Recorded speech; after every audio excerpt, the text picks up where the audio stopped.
बीड जिल्ह्यामध्ये रस्ता सुरक्षा सप्ताह मोठ्या उत्साहात दरवर्षी प्रमाणे याही वर्षी साजरी करण्यात येतो आहे। काल दीपा मुंडे यांनी आणि एस पी साहेबांनी आणि बीडचे उपप्रादेशिक परिवहन अधिकारी स्वप्नील माने यांच्या शुभ हस्ते या ठिकाणी रस्ता सुरक्षाचा उद्घाटनाचा प्रारंभ झाला आहे। हा रस्ता सुरक्षा 15 दिवस पुढे चालणार आहे। वाहनधारकांनी कशा पद्धतीने वाहन चालवायचं आहे जी पंचसूत्री RTO साहेबांनी दिलेली, त्याचबरोबरती जर खरं पाहिलं तर आज या ठिकाणी वाहनधारकांना जे लायसन पाहिजे आहेत, वाहन चालकांना जे लायसन पाहिजे आहेत, आपण या दर्शनात या ठिकाणी पाहू शकतो की हे लोक या ठिकाणी प्रार्थना घेत आहेत की आम्ही एक शपथ घेतोय की आमच्या हातनं कुणाचा आमचाही अपघात होणार नाही व इतरांनाही आमच्या वाहन चालवण्यामुळे कुठलीही इजा होणार नाही। आपल्यासोबत या ठिकाणी वाहन निरीक्षक आहेत, आपण त्यांची प्रतिक्रिया जाणून घेऊया। दादा, काय सांगाल, काय आवाहन कराल आपण?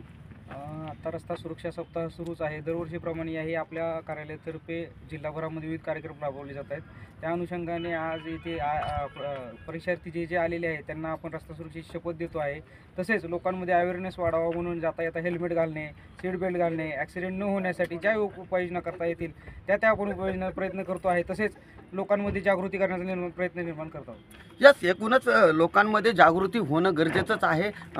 गेल्या वर्षीच्या तुलनेमध्ये यावर्षी अपघाताला कुठेतरी नियंत्रण बसलेलं आहे। मात्र जे रस्ते आता मोठमोठाले झालेत आणि स्पीडनी जे वाहन चालक गाड्या चालवतात त्याच्यावर देखील कुठेतरी शासनानं कायदा पारित केलेला आहे की त्यांच्यावर नियंत्रण ठेवण्यासाठी। सर, कशा पद्धतीच्या कारवाया होणार आहेत इथून पुढे आणि कसं राहणार आहे आपला रस्ता सुरक्षा? प्रस्तुत कारवाईसाठी आपला कार्यक्रम नाही आहे। सगळ्यात पहिले लोकांमध्ये जनजागृती झाली पाहिजे। समजा टू व्हीलर चालताना हेल्मेट लावणे आणि फोर व्हीलर चालताना सीट बेल्ट लावणे, कोणी आपलं सगळं ट्रिपल सीट न चालणे, चालताना मोबाईलवर न बोलणे, अशा कारवाया न करता लोकांचं आपल्याला समुपदेशन करायचं आहे की तुम्ही हेल्मेट घातलं तर तुमचा जीव सुरक्षित राहणार आहे ना।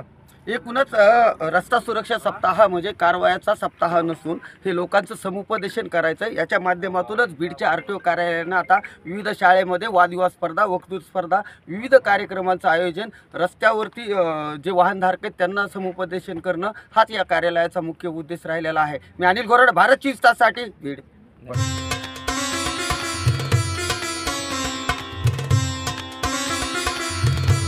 भारत 24 तास, संपूर्ण माहिती, संपूर्ण सत्य।